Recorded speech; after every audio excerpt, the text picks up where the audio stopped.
जय हिंद दोस्तों। आज के इस इम्पॉर्टेंट लेक्चर में हम सभी डिस्कस करेंगे 4 जून 2026 के डेली करेंट अफेयर्स को। तो आप इस पूरे लेक्चर को बहुत ही ध्यान से लास्ट तक जरूर देखिएगा और आप इसके नोट्स भी बनाते जाइएगा, जिससे आपको रिवीजन करने में आसानी रहेगी। तो चलिए पहला और इम्पॉर्टेंट क्वेश्चन डिस्कस करते हैं, जो कि काफ़ी इम्पॉर्टेंट है। क्वेश्चन क्या है?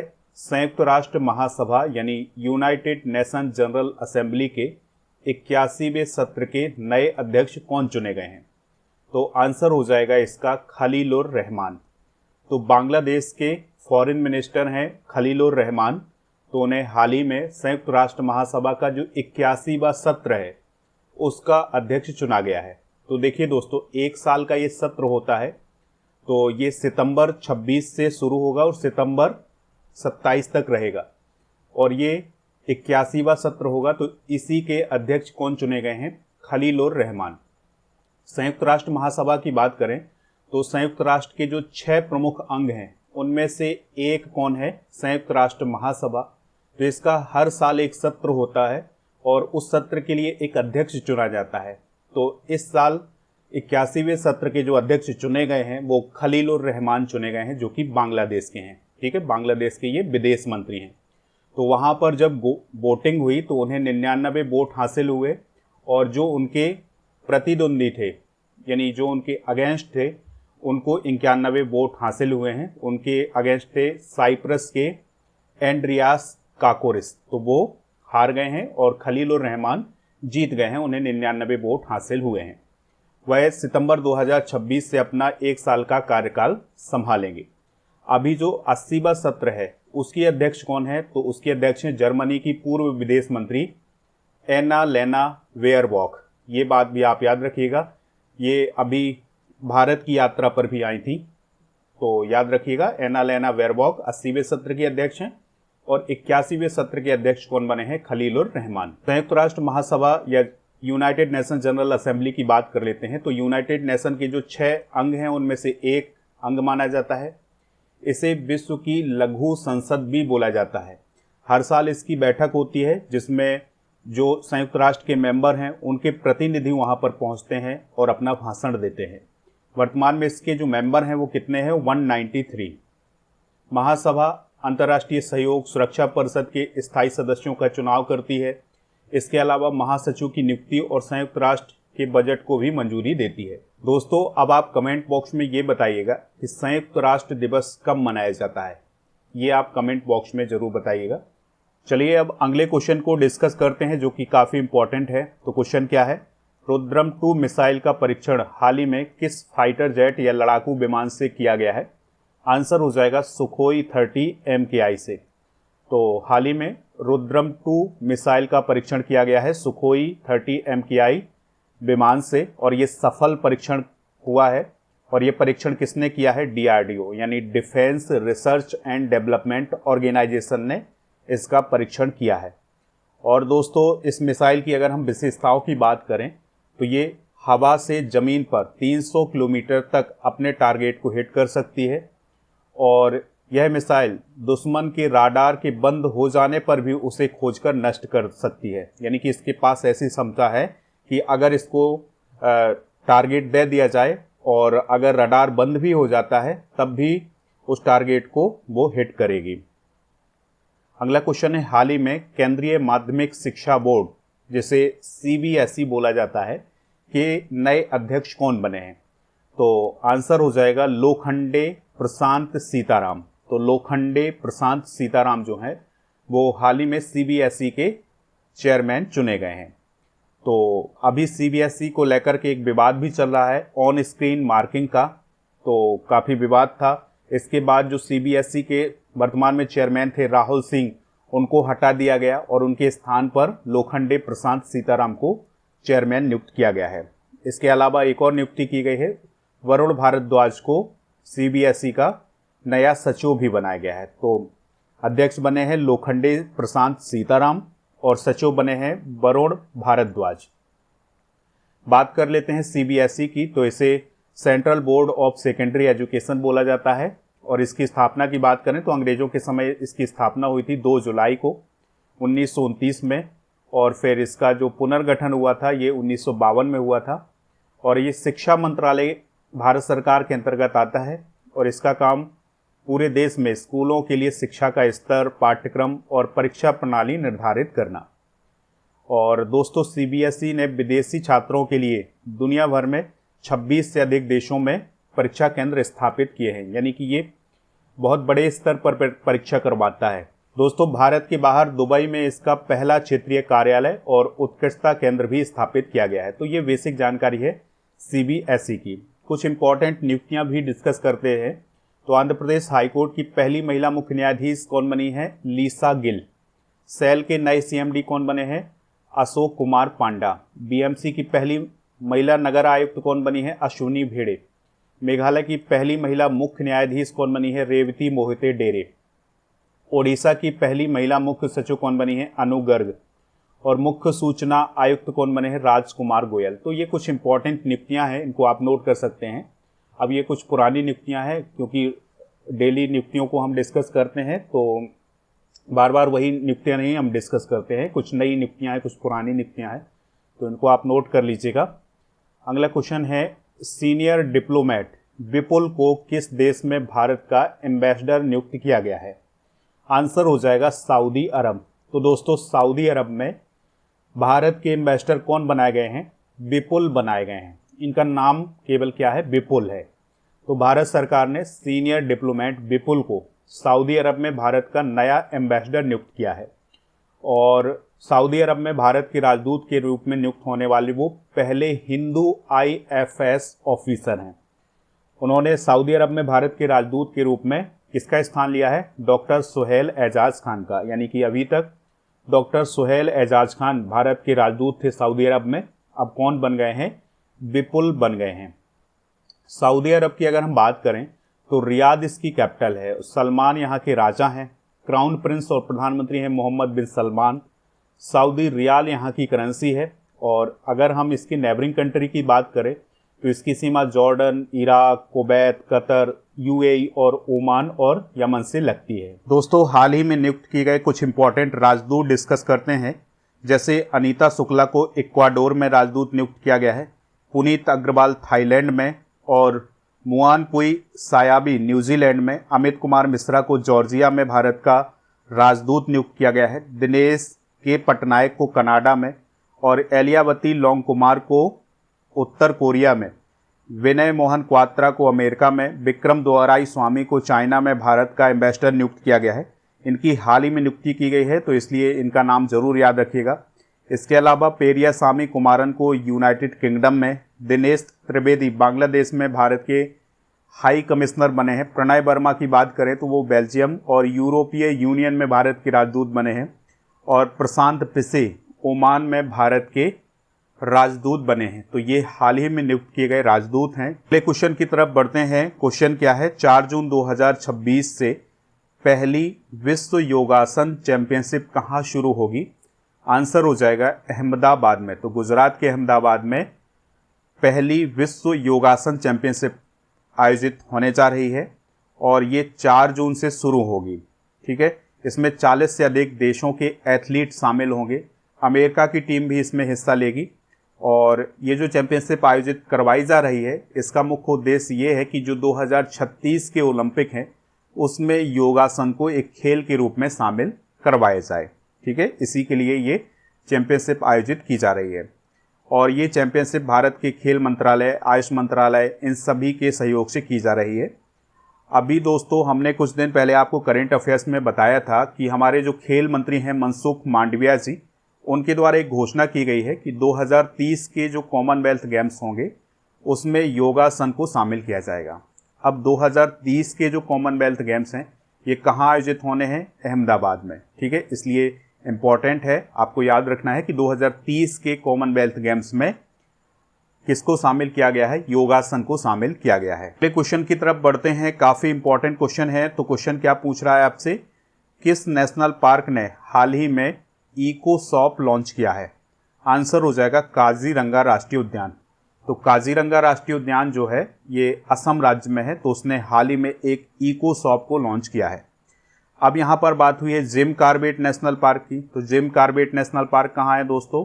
तो ये है उत्तराखंड में, ठीक है। कान्हा नेशनल पार्क, तो कान्हा नेशनल पार्क है मध्य प्रदेश में। रणथंभौर नेशनल पार्क कहाँ है, ये आप कमेंट बॉक्स में ज़रूर बताइएगा, ठीक है। और इसके अलावा आपको बताना है कि जो कुनो नेशनल पार्क है ये किस राज्य में स्थित है।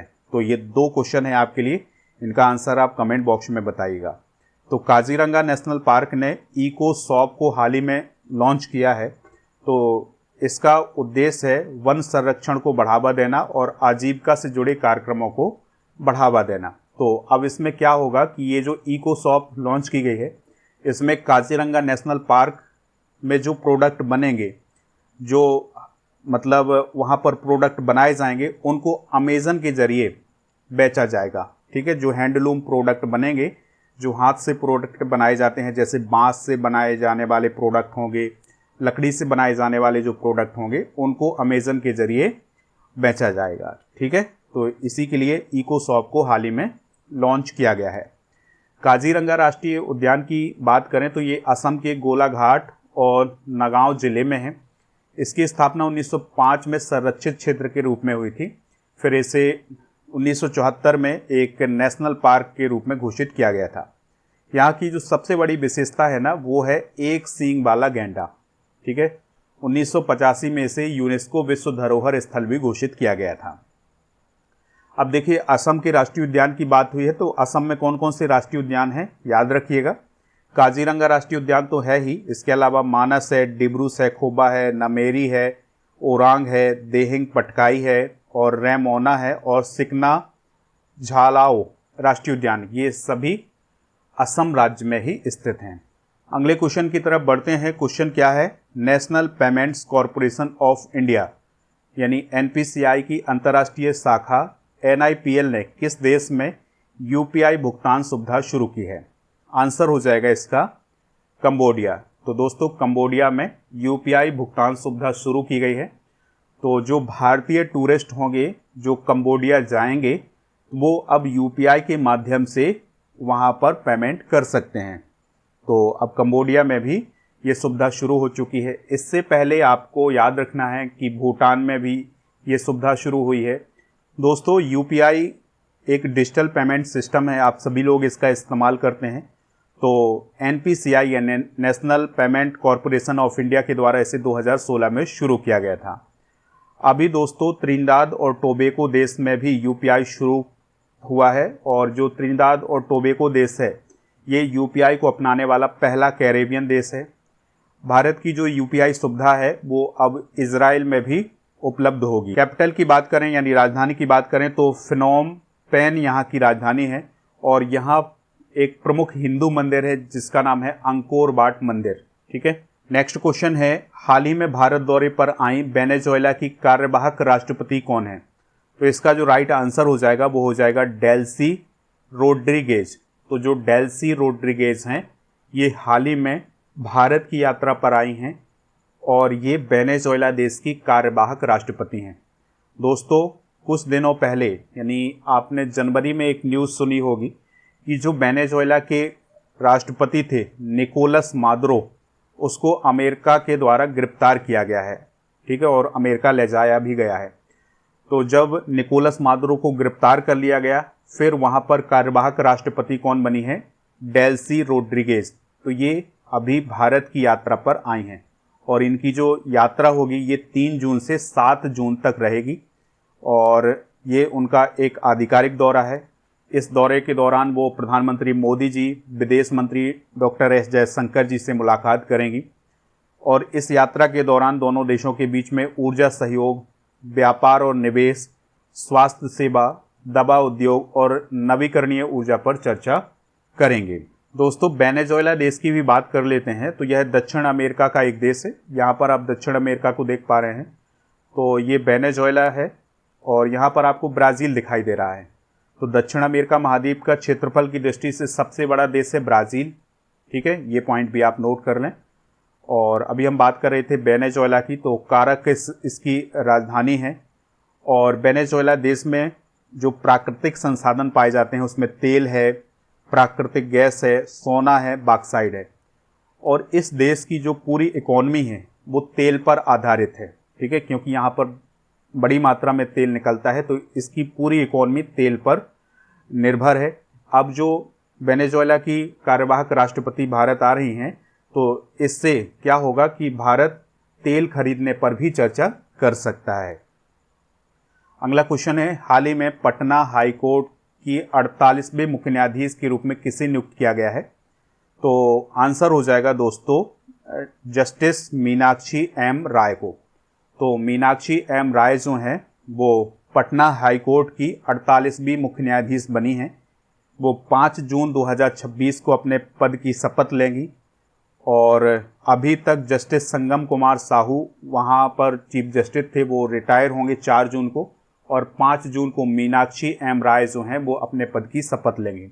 अच्छा दोस्तों, जो हाई कोर्ट के मुख्य न्यायाधीश होते हैं उन्हें शपथ कौन दिलाते हैं? इसका आंसर आप कमेंट बॉक्स में बताइएगा। अगर हम बात करें हाई कोर्ट के जो मुख्य न्यायाधीश और न्यायाधीश होते हैं उनकी नियुक्ति किस अनुच्छेद के तहत की जाती है? तो दोस्तों अनुच्छेद 217 के तहत उनकी नियुक्ति की जाती है। अगला क्वेश्चन है, वेटिकन के संचार विभाग के प्रमुख बनने वाली पहली गैर धार्मिक या ले महिला कौन बनी है? तो आंसर हो जाएगा मारिया मोंटसेराट अल्वाराडो। तो इस क्वेश्चन को आप ध्यान से समझिएगा। देखिए, अगर आपसे बात करें कि दुनिया का सबसे छोटा देश कौन है, तो वो है वेटिकन, और उसके प्रमुख कौन होते हैं? ईसाइयों के सबसे बड़े धर्मगुरु पोप, ठीक है। तो अभी वर्तमान में पोप लियो जो हैं वो पोप हैं और वही वेटिकन की शासन व्यवस्था संभालते हैं। तो उन्होंने हाल ही में मारिया मोंटसेराट अल्वाराडो को संचार विभाग का प्रमुख नियुक्त किया है। और जो मारिया मोंटसेराट अल्वाराडो हैं, यह एक ऐसी महिला है जो गैर धार्मिक हैं। गैर धार्मिक का मतलब ये होता है वो व्यक्ति जो किसी धार्मिक संस्था जैसे चर्च, मठ या धार्मिक आदेश से नहीं जुड़ा होता है, एक सामान्य नागरिक होता है, तो वो कहलाता है गैर धार्मिक, ठीक है। तो इन्हीं को हाल ही में नियुक्त किया गया है और ये पहली ऐसी महिला बन गई हैं जो गैर धार्मिक हैं और उनको संचार विभाग का प्रमुख नियुक्त किया गया है। तो दोस्तों, ये थे आज के करंट अफेयर्स के क्वेश्चन। आप स्टडी करके ऐप को इंस्टॉल कर लें। तो यहाँ पर जब आप प्रीमियम कोर्स वाले ऑप्शन पर जाएंगे तो लुसेंट का कोर्स मिल जाएगा। इसके अलावा जो अर्जुन जीएस फाउंडेशन बैच है ये भी मिल जाएगा, तो इसको आप ज्वाइन कर सकते हैं। प्रीमियम कोर्स वाले ऑप्शन पर आपको बहुत सारे कॉम्बो पैक मिलेंगे, कॉम्बो पैक को आप ज्वाइन कर लें। और दोस्तों, टेस्ट सीरीज़ वाले ऑप्शन पर आपको करंट अफेयर्स और जीके के टेस्ट मिलेंगे, तो इनको जा कर के प्राप्त कर सकते हैं। ई बुक वाले सेक्शन पर आपको monthly current affairs, yearly current affairs, इन सभी की ई बुक मिल जाएगी। चलिए अब हम कल के करंट अफेयर्स को एक बार रिवाइज करते हैं। एशियाई अंडर 20 एथलेटिक्स चैंपियनशिप 2026 में भारत ने कितने मेडल जीते हैं? 19। जी इंटरटेनमेंट ने हाल ही में किस फुटबॉल टूर्नामेंट के प्रसारण अधिकार हासिल किए हैं? फीफा विश्व कप 2026। भारत ओमान CEPA कब लागू हुआ है? 1 जून को। द अर्थ प्राइज 2026 किसे प्रदान किया गया है? विवान छाबछारिया, एरियाना अग्रवाल और अब्याना मेहता को। ICC ने किस देश के क्रिकेट बोर्ड की सदस्यता निलंबित की है? कनाडा। नीति आयोग की शिक्षा गुणवत्ता रिपोर्ट के अनुसार देश का नंबर 1 स्कूल शिक्षा वाला राज्य कौन बना है? पंजाब। फोर्ब्स की 30 अंडर 30 एशिया 2026 की द आर्ट श्रेणी में किस भारतीय मॉडल और आर्किटेक्ट को शामिल किया गया है? भविता मंडावा को। तेलंगाना स्थापना दिवस कब मनाया जाता है? 2 जून को। और ब्रिक्स DRR कार्य समूह की दूसरी तकनीकी बैठक किस राज्य में आयोजित की गई है? ओडिशा में। खेत बचाओ अभियान का शुभारंभ मध्य प्रदेश के किस जिले से हुआ है? रायसेन से। आज के जनरल नॉलेज में हम जनरल साइंस के कुछ इंपॉर्टेंट क्वेश्चन डिस्कस करेंगे। तो मानव शरीर की सबसे बड़ी हड्डी कौन सी है? फीमर, जो जांघ की हड्डी होती है। लाइट एयर किसका मात्रक होता है? तो खगोलीय दूरी का मात्रक होता है। विद्युत धारा यानी इलेक्ट्रिक करंट को मापने वाला यंत्र क्या कहलाता है? अमीटर कहलाता है। सूर्य का प्रकाश पृथ्वी तक पहुंचने में कितना टाइम लगता है? लगभग 8 मिनट 20 सेकेंड। और मानव शरीर में ब्लड का शुद्धिकरण कहाँ होता है? किडनी में। और आँख के किस भाग में वस्तु का प्रतिबिंब बनता है? रेटिना। और पौधों में भोजन का परिवहन किसके द्वारा होता है? फ्लोएम के द्वारा होता है। आरबीसी का जीवन काल कितना होता है? 120 दिन का होता है।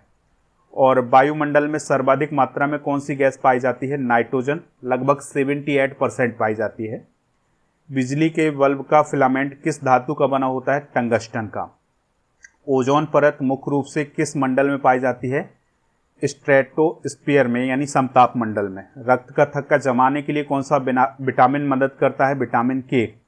रेडियोधर्मिता यानी रेडियो एक्टिविटी की खोज किसने की थी? हेनरी बैकरल ने। दोस्तों, कल के करंट अफेयर्स में आपसे पूछा गया था कि रविन्द्रनाथ टैगोर जी को किस वर्ष नोबेल पुरस्कार मिला था? तो 1913 में मिला था। लगभग सभी लोगों ने इसका आंसर बताया हुआ है। आज आपके लिए क्वेश्चन है, सऊदी अरब की कैपिटल कौन सी है? ठीक है, तो जो 4 ऑप्शन आपके सामने है इसमें बताइएगा कि सऊदी अरब की कैपिटल कौन सी है।